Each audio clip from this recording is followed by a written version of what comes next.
Hey, this is Deepak here, and welcome to day 3 of your 100-day blogging course.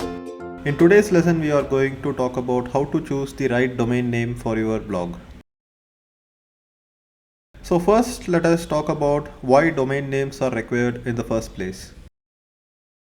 So whenever you type in a domain name, the browser is actually loading the website from a server. The server has an IP address. Each and every server has an IP address. If you move your website from one server to another server, then the IP address also changes. So the users who browse your website can't remember the IP address every time, right? So they can remember only the domain names, and that makes browsing on the web much easier.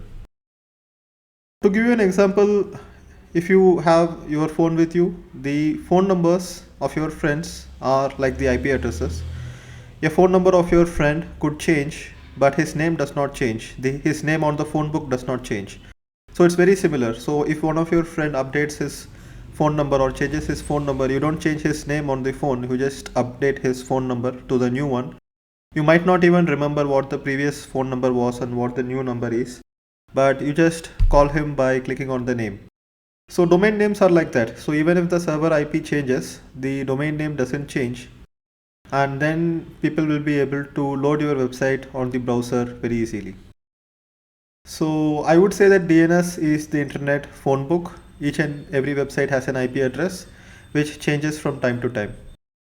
So let's say you have your website in a specific IP address. So whenever someone searches for a domain name, the domain name or the DNS record has this IP address on file, and the browser will load the files from this server to the website browser.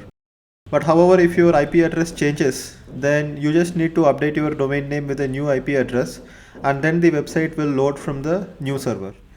So each and every domain name has something called domain name records where these details are stored. So domain name records are usually held at the domain registrar or the name server, which I will explain better in the future videos. So there is something called A record. A record will point to the server IP address. MX record will point to the mail server IP address. Like for example, if you have a Google Apps account, then there are separate MX records for Google Apps. And then you have something called TXT records, which are used for domain verifications. So now let's talk about why domain names are so important. So if you are building a strong brand which needs to have a good recall and good association, then you need a good domain name on it. We already spoke about branding in the last video, which was day 2, and domain name is the brand name when it comes to online businesses. So if you don't have an offline business and if your entire business is online, and when it comes to blogging, obviously the entire business is online, the domain name itself becomes the brand name. Like for example, Digital Deepak is the brand name, but many times Digital Deepak is referred to as digitaldeepak.com as the brand name itself. So that's why domain names are so important. A good business which is built on a bad domain name will suffer. So if you are going to invest a lot of time and energy in building your business, and if you are doing it in a bad domain name, then it will suffer, and it's not easy to change the domain names in the future. Moving all the websites and making sure the search engines are recognizing the change is very difficult.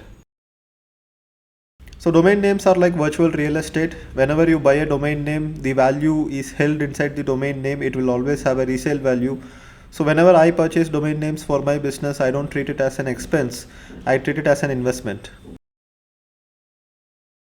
So let's talk about some basic rules of good domain names. A good domain name should not be more than 2 to 3 words. For example, Digital Deepak is 2 words.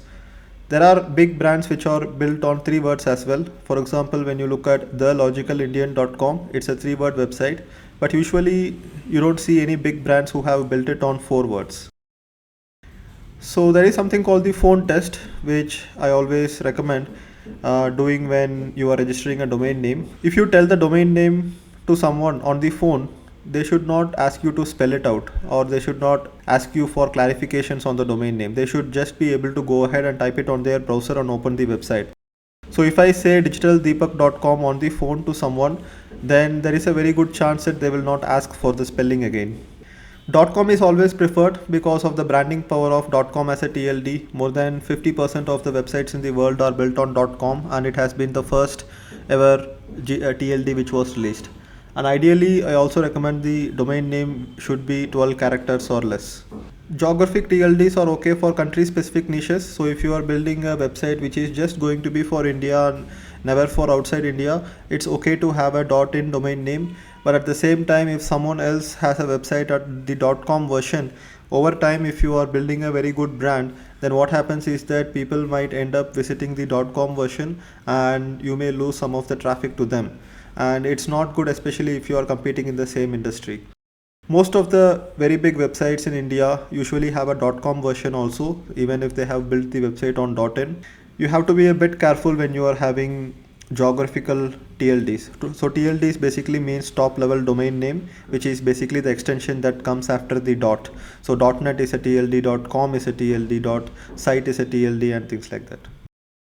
So some GTLDs do not have value in the market. For example, there is a domain extension called .pro, but there is not enough value in the market for .pro.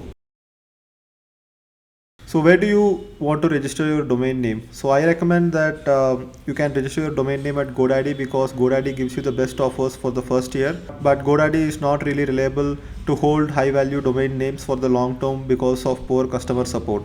Sometimes there has been stories of people losing their domain names or not able to access their domain names because of some error in their system. So go ahead and register your new name at GoDaddy. If you click the banner below this video, you will be able to get an offer. Sometimes you will be able to register it for as low as $1 or as low as 100 rupees, which is not available if you visit GoDaddy directly. So go ahead and register it for the first year, but you can move it to some other registrar after the first year. So there is something called domain name portability, just like phone number portability that we have, and you will be able to move the domain to another registrar. So I use name.com and namecheap.com alternatively. Both are very good high quality domain name registrars, and the renewal costs are the same. So for the second year, you will be able to shift your domain name to one of these domain registrars.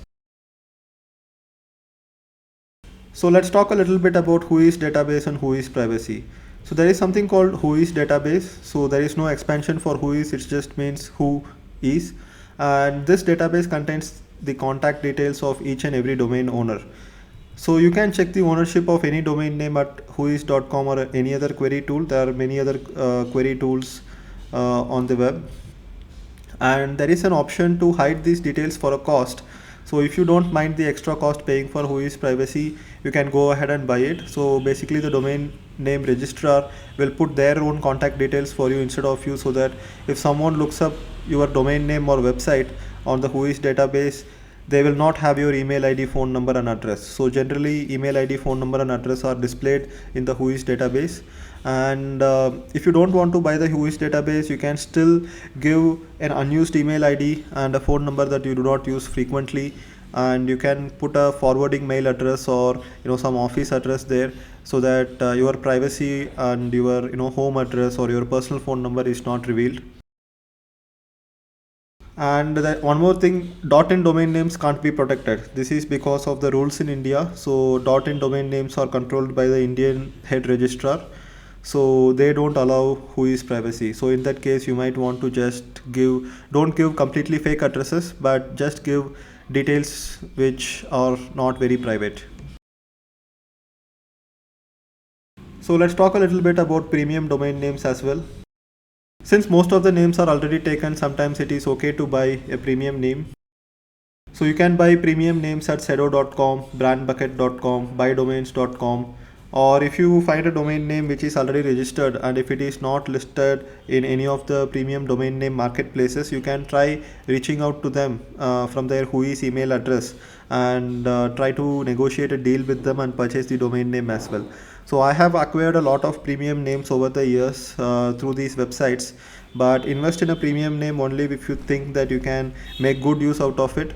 But even in case you don't make a good use out of it, sometimes you will be able to resell the premium name to someone else, at many times a higher cost than what you have bought. but it requires some level of experience with domain names to find out which domain name might sell for a higher price and which domain names might not. Take the risk only if you are able to take the risk. Like for example, a few years back I wanted to start a personal finance blog and I registered the domain wealthy.in, but I never ended up creating a blog in that because of lack of time. I then sold the domain name wealthy.in to some other company who started a wealth management company on it, and they paid a good price for the domain name. So I ended up making a profit just by buying the domain name, holding it for some time and selling it for a profit. But sometimes you might buy a premium name and you might never be able to sell it as well, so you have to keep that in mind as well. So next action steps. So choose a good domain name for your blog. You can search it at name.com, godaddy.com, or any other place. You can register a domain name at GoDaddy. I have given the discount link below. There is a banner below this video which you click will give you an offer on the domain name. And then you can register 2 or 3 variants and TLDs if you want to protect your brand. Like for example, I have bikerboy.com as well as bikerboy.in, so that I will probably be building my website on bikerboy.in, but then I will have the other TLDs as well, just for the brand name protection, because you don't want someone else to go ahead and purchase the other extensions and try to build a similar brand like yours. So if you have any questions, leave a comment below, and if you need more videos on this topic, let me know what areas need to be covered and I will create more videos. So that's it for domain names, and I will see you in the next video. Bye bye.